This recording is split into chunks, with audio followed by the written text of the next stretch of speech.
Mom, where are you? I just got home from my night shift and I don't see you anywhere. You don't normally get up this early, do you? Huh? Who's that? Mom, are you okay? It's me, Calvin, your son.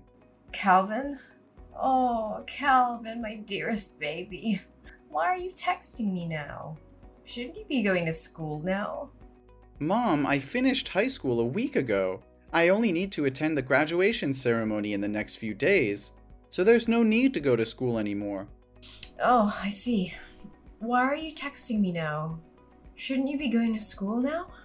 Mom, you just asked the same question and I just answered it. Are you sure you're really okay? Oh, really? I just didn't pay much attention. I think I'm still not fully awake. Then why are you texting me? I just wanted to ask where you are. What do you mean you're not awake? Are you hanging out with some friends you made recently and getting drunk again? Well, it's almost the same thing. Mom, are you drinking on an empty stomach again? Seriously, I haven't seen you eat anything lately. The dinner I prepared you last night before going to work is still on the table. Oh, I'm fine. It's just that I don't feel very hungry these days. It looks like you haven't showered for a few days, have you? I just collected the dirty clothes in the bathroom to wash, but I didn't see any of your dirty clothes, and you've been wearing the same clothes for the past 3 days. Are you really okay? I'm losing my patience with you, Cal. Quit nagging me. Worry about yourself, Calvin. I told you, I'm fine. Calm down, I'm just asking if you're alright. It's impossible to have a conversation with you. Well, good, because I don't feel like talking. But really, Mom, you have to take care of yourself. What you're doing is very unhealthy. Why are you acting like my parent? I'm the parent here. Well, obviously the roles have changed. I'm taking care of you now. Nobody asked you to take care of me. You're not the man of this house. You're just a kid. Okay, I'm graduating and turning 18. I'm the only man in this house since my dad passed away 5 years ago in a hit and run. It carries some weight. Look, I'm just trying to help out. Oh, I feel so free. And I love my kid. Okay, since we're talking about school, are you still coming on next Friday? For what? Calvin, you're messing up my chill. God, it's annoying. The message alarm just keeps ringing. For my high school commencement. Well, I don't know. I'll try. I might be busy though. I might. It's the ceremony for my high school graduation. I have to give my valedictorian speech because I'm the honor student receiving a scholarship from a top university. Ugh, Calvin, seriously, it's not a big deal. What's the problem? This is a big deal. Mom, what's wrong with you? You were just excitedly talking about, oh, my baby's graduating 1 week ago. Now it's not a big deal with you anymore? Okay. Whatever you want. We'll talk about this after you get home. By the way, I just got my salary from my part-time job today, so I've saved up enough money to pay my tuition fees for the first year and still have some left over. So tonight, we're going out for a meal to celebrate. I'll treat. Oh, the college money thing? I was gonna talk to you about that too. Oh, you don't have to worry. I've already saved enough money. Next year, I'll continue working part-time to earn more money for the next year's tuition. You don't need to worry about that. Oh my God, Mom, where's all my money? I just checked my money box and it's empty. What happened? Is there a thief in the house? No. The room was immaculate, with no signs of rummaging. It's like the person who took the money knew exactly where I hid it and went straight for it. Mom, it was you, right? What? How could you suspect me? Why not one of your friends or somebody else? Come on, Mom. I haven't told anyone about saving this money except you. I've never brought friends home. So how would they know where I hid the money? The digital password on the money box shows no signs of tampering, and the password is a special sequence of numbers between you and me. Only the two of us know it. Fine, it was me, but you shouldn't doubt your own mother, Cal. What? Did you spend my money without even consulting me? Do you realize that's the money I've been saving for 3 long years? I had to work 2 or 3 part-time jobs during the holidays and even take on night shifts. Even during the school term, I worked as a babysitter or gardener for the neighbors just to save every penny. I know our family's financial situation isn't good, so I worked tirelessly to save that money for college without burdening you. But now, why did you take all that money? Oh, baby. I know how hard you've worked. But you see, I just got laid off by my company and I'm unemployed now. Yesterday, one of my friends introduced me to a highly lucrative job opportunity. But since I didn't have any money saved, I borrowed from you temporarily to invest. What? You took all of my hard-earned $8,000 to invest in a job based on a promise from a friend you've only known for a few days? How could you do that? What is that job? How can you be so sure it will be profitable? Are you sure they're not trying to deceive you? Oh, don't you worry. I've been through this job before. You can trust me. Within just 1 month, the money I borrowed from you will be returned and multiplied many times over. It'll be more than enough to cover your tuition fees for all 4 years of university. We won't have to worry about finances anymore. What? How can any job generate that much money in such a short time? Are you absolutely certain they didn't mention those figures just to deceive you? Don't worry. I swear on everything I hold dear, this job will transform our lives. But right now I have to go and secure the merchandise. We'll talk about it later. Mom, slow down. We need to think this through before jumping in. This is our last remaining savings. Mom, please answer me. Don't make impulsive decisions that could ruin us.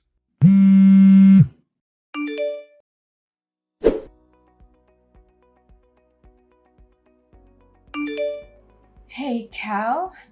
Have you delivered all the packs I asked for? My customers are placing more orders, so I need to go and import more goods to sell. It's incredible. It's only been 3 days and I've already doubled my profits. Yes, Mom, but I'm really curious. What are you selling that has so many people buying it at such high prices? Each small pack is worth a few $100s. And your customers, they make me really worried. I see students, elderly individuals, and even some rough-looking people with tattoos. Mom, why can't you tell me what you're selling? Since the day you started this business, you've always locked your room and never let me in. Isn't the packaging on the outside of the packs clear enough? Doesn't it say tonic for the soul? You can read, right, Cal? It's just something that brings happiness, comfort, and an escape from the harsh reality. There's nothing to worry about. The product is just quite expensive, so I lock my room to prevent theft. You're overthinking things. Mom, I'm not buying it anymore. I've checked all the pharmacies around here, but I couldn't find any such supplements. Besides, you don't have a pharmacy degree or any knowledge of chemistry to be selling medicine. Mom, let's be honest, what are you really selling? Also, the people I've been delivering to lately bear a striking resemblance to you. They all have needle marks on their arms, just like you. What are you talking about? Needle marks? You're spouting nonsense. Mom, there's no need to hide anymore. I've already seen it. These days, whenever I'm at home, you wear sleeveless tops or jackets, even in the middle of summer. I became extremely curious and suspicious, as if you were hiding something. Do you remember 2 days ago when I unexpectedly came home? You took off your jacket, but when you noticed me, your immediate reaction was to cover your biceps. But I saw it, Mom. I even found a needle stained with blood in the trash bin. You're being overly sensitive. Those marks on my hands are simply mosquito bites. Needles? Syringes? They certainly aren't mine.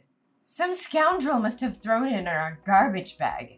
Mom, are you kidding me? So now you expect me to believe that someone broke into our house just to throw a used needle in the trash? What kind of excuse is that? It's more absurd than anything I've ever heard. Ugh, sometimes I wish you weren't so intelligent, Cal. Fine. I know that what I'm about to say will change the way you look at me for the rest of your life. You'll judge me, criticize me, and stigmatize me. I'm sure of it. Mom, what's going on? Why does it sound so serious? I promise no matter what it is, I'll always love you and stand by your side. Well, let's see. I'm an addict, Calvin. It's been going on for the past 3 months. Those times I said I was looking out for a job, there were actually moments when I was buying drugs and getting high on a street corner before returning home. And those times I said I was out drinking with new friends, they were the people selling me drugs. And I was high until you texted me. What? You're using drugs? How is that possible? You've always taught me that drugs are poison, that they destroy the human body in the most dangerous ways. You warned me never to listen to friends or anyone who suggested trying them. Not even once. You said addicts are selfish, self-centered, useless, and beyond help. How can you be like this now? It must be because of those bad friends you've made recently. Give me their addresses, and I'll make them pay. No, Calvin. It's not their fault. It's me. I couldn't control myself, and I relapsed. All those terrible words I used before, they were the words I had for myself. I wanted to change, to be a good mother, but in the end, I fell back into that sinful path. What? A relapse? But have you ever used drugs before? Why haven't I noticed any signs all these years? Yes, Calvin. That's right. It's a secret I wanted to take to the grave so you wouldn't have to know. The truth is, I've been battling addiction since I was 14 years old. When your grandparents divorced when I was young, no matter where I lived, they were often away on business trips. That left me with a lot of freedom, and the pocket money they gave me. It was a recipe for disaster. I made a friend, someone I thought was amazing, and we had a lot of fun together. But one day when I went to her house, I met her mother. She was an addict, and she offered me my first OxyContin. She simply said, "You should try it." And what happened? Please tell me you refused. I wish I did, honey. But I was curious at the time, so I took a pill. The thought that crossed my mind was, I want to feel like this for the rest of my life. It was the perfect escape for me. And from that moment on, I spiraled into addiction, using all the money my parents gave me to buy drugs every day. But then they found out I was high in my room, so they cut off my funds. But the grip of addiction was unbearable, so I became a drug dealer for my friend's mother in exchange for my own supply. For 6 years since I first tasted the allure of drugs, I tried various stimulants, from heroin to synthetic substances. And during that time, I mistakenly believed I was living in heaven. But you said you'd recovered from addiction. What happened, Mom? That's true. Something heartbreaking happened that jolted me awake from my complacency. My best friend died of an overdose right before my eyes, and I was too high at the time to help her. By the time I regained my senses and called for an ambulance, it was already too late. I blame myself every day because I introduced her to drugs. Despite growing up with an addicted mother, she fought hard not to become like her. But it was my influence that led her down that path. I was desperate at that time and got caught by the police, who sent me to a youth rehab center. It was there that I met your father. How was my dad? I thought you met him while he was working as a doctor at the local hospital. Why did you meet him in rehab? Your father was actually an intern at the rehab facility that year. Unlike others, he didn't treat addicts like me as scum. He was compassionate and supportive throughout my recovery journey. We grew close, and he became my beacon of hope. Since then, I have stayed away from drugs. So why, after almost 18 years of being clean, did you fall back into addiction?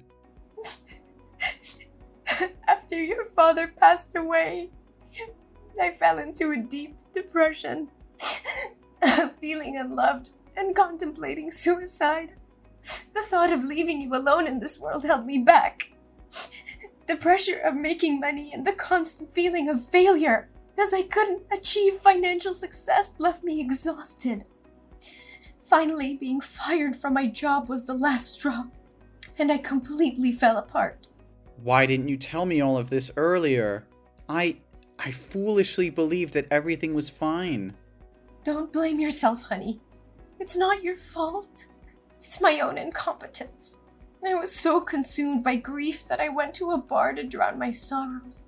And there I happened to encounter the mother of my late best friend. She approached me, and I, being foolish, disclosed my situation to her. She manipulated me once again into selling drugs in this area. Initially, I hesitated, but she both seduced and threatened me. She said if I didn't become a drug dealer again, she would come to you and expose all my embarrassing past. And the allure of making a lot of money convinced me to give in to her offer. What?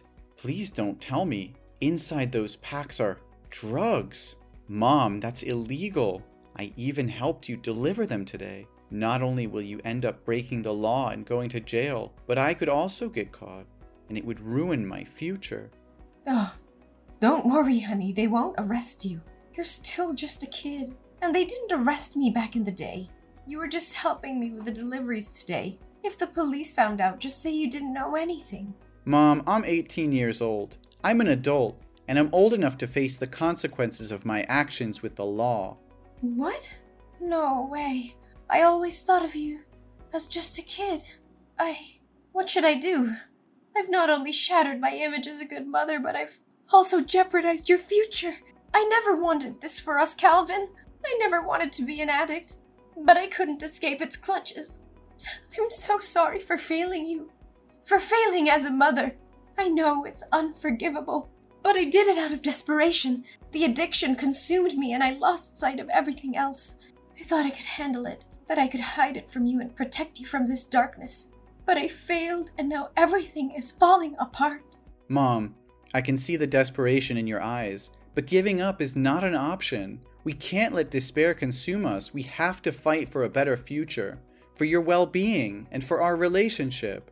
We need to confront this head-on and seek help. Rehab can provide the support you need to overcome your addiction once again. Calvin, I just don't see a way out of this darkness. The weight of guilt, shame, and the realization of the pain I've caused is crushing me. How can I ever face myself, let alone society? I know it feels overwhelming right now, but we can't let despair dictate our choices. We have to confront the consequences of our actions and seek help. It's the only way to break free from this cycle and find redemption. Redemption? Do you really believe it's possible for someone like me? I've betrayed everything I stood for, everything I taught you. How can I ever make amends for that? Mom, redemption is not about erasing the past or pretending it didn't happen. It's about acknowledging our mistakes, taking responsibility, and committing to change. It won't be easy, and there will be obstacles along the way, but it's a journey worth taking. But what about society? They will never forgive me. They will always see me as an addict, a failure, a burden to society. They view us as criminals, as failures. Even if I go to rehab, who will hire me afterwards? Who will give me a chance? I'll be forever labeled as an addict. How can I face their judgment, their scorn? Society can be harsh, Mom, but there are also compassionate people who understand the struggles of addiction. Besides, you still have me. I'll always be here and accompany you like my father did with you. We can find a path where you can heal and rebuild your life without constantly living in fear of judgment. I want to believe, Calvin. I want to believe that there's still hope for me, for us. I'll try. For you. For our future. Please help me find the way out of this despair. Mom, that's all I could ever ask for. Together, we'll find the help you need, the support you deserve.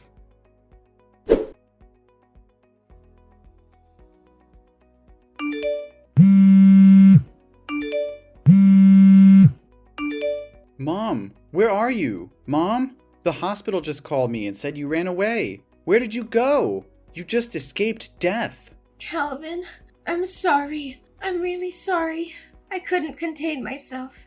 I never wanted this, Calvin. I never wanted to go down this path again. But the pain, the emptiness inside me grew so intense that I found myself drowning in desperation. I thought I could handle it, that I could find an escape. And then the devil's whispers echoed in my ears, tempting me with false promises of relief. Why don't you just let me die of an overdose? Why are you trying to save my life? And now I have to live in humiliation. I don't dare see you again. Mom, please don't say that. Don't give up on yourself. I can't bear the thought of losing you. I'm scared, Mom. Scared of what might happen if I can't find you in time. You have no idea how scared I was yesterday morning. I was getting ready to go to school for the graduation ceremony when I heard a loud noise coming from your room. I felt so nervous, so I opened the door to check. The scene I witnessed still haunts me. You were lying on the ground with a needle in your lap, covered in vomit and foaming at the mouth. Your whole body was twitching, and it seemed like you'd passed out. I was terrified and immediately called 911. If I had left even a little bit earlier that day... Calvin, I'm so sorry for putting you through all this pain. I never wanted to hurt you. The depths of my despair consumed me, clouding my judgment and blinding me to the love and support you've given me. Mom, you're not alone in this. I know it's hard, but we can fight through it together. Your life is worth living, worth fighting for. I won't let you slip away into darkness. Please, let me help you. Help me? Calvin, I'm beyond help. I've let you down, failed as a mother, and now I'm dragging you into the depths of my own despair. I can't bear to see you suffer because of me. No, Mom, you haven't failed me. We all make mistakes, and I refuse to believe that this defines who you are. You're so much more than your addiction. You're my mother, the one who raised me, loved me, and supported me. I can't abandon you now, not when you need me the most. But Calvin, don't you see? I'm trapped in this vicious cycle. Every time I try to escape, it pulls me back in. I can't bear the pain, the shame, and the weight of my own mistakes. It feels like there's no way out. Mom, I can't just stand by and watch you carry this burden alone. The guilt and shame will eat you alive, and I can't let that happen. We have to go to the police together, confess everything, and reveal who provided you with those drugs. We can't let them get away with destroying our lives. No, Calvin! I won't let you sacrifice your future for me. You deserve a chance at a normal life, free from the consequences of my actions. I can't bear to see you suffer because of my mistakes. I'm already drowning in guilt, and I can't drag you down with me. You think I care about a normal life? Mom, all I care about is you. We're a family, and families stick together no matter what. I won't let you face this alone. We'll face the judgment, the discrimination, and the consequences together. I won't abandon you in your darkest hour. Calvin, you don't understand. Society will never accept us. We'll be branded as criminals, as addicts, and it will haunt us for the rest of our lives. I can't bear to see you suffer because of my mistakes. I want better for you, a chance to break free from this cycle of pain. Better for me? Do you think I'll ever be better if I abandon you now? We can't escape our past, Mom. It will always haunt us, no matter how much we try to hide. The only way to truly move forward is to face it head on, to take responsibility for our actions. You think there's still hope for me? Look at me, Calvin. I'm a broken, hopeless mess. It's too late for me, Calvin. I'm tainted, damaged beyond repair. But you still have a chance. You're young, talented, and full of potential. Save yourself and leave me behind. It's the only way for you to have a future worth fighting for. I'd rather face the consequences alone, no matter how severe they may be. No, Mom, I won't leave you behind. We're in this together through thick and thin. I can't imagine a future without you, and I won't let you give up on yourself. We'll face the world together, and we'll prove them wrong. We'll show them that love and support can conquer even the darkest of times. Just come back to the hospital, okay? After you completely recover, we'll go to the police station together. I'm terrified, Calvin. Terrified of the unknown, of what lies ahead of us. but seeing the determination in your eyes, the unwavering love you have for me, gives me a glimmer of hope. Maybe, just maybe, we can find a way to rebuild our shattered lives together. Let's face this storm, hand in hand, and never let go.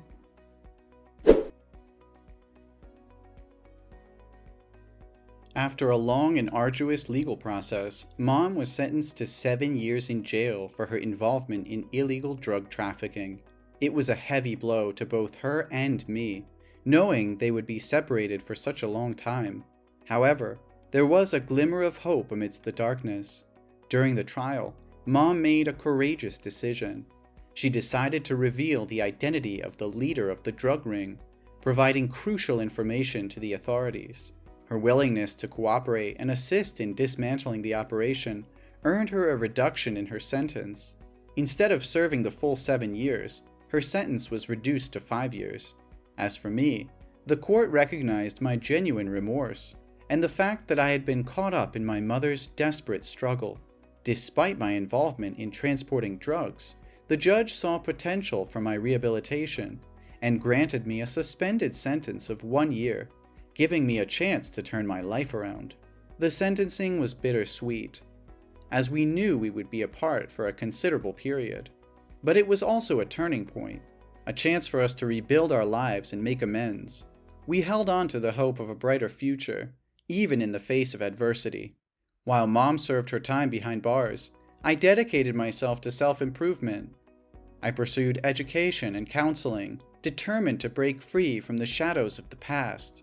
I surrounded myself with positive influences and used my experience to raise awareness about the dangers of drug addiction. As the day of my mom's release approached, I eagerly awaited her return. I had grown into a responsible and compassionate young adult, ready to support her transition back into society. Together, we embraced the second chance life had given us, determined to make the most of it.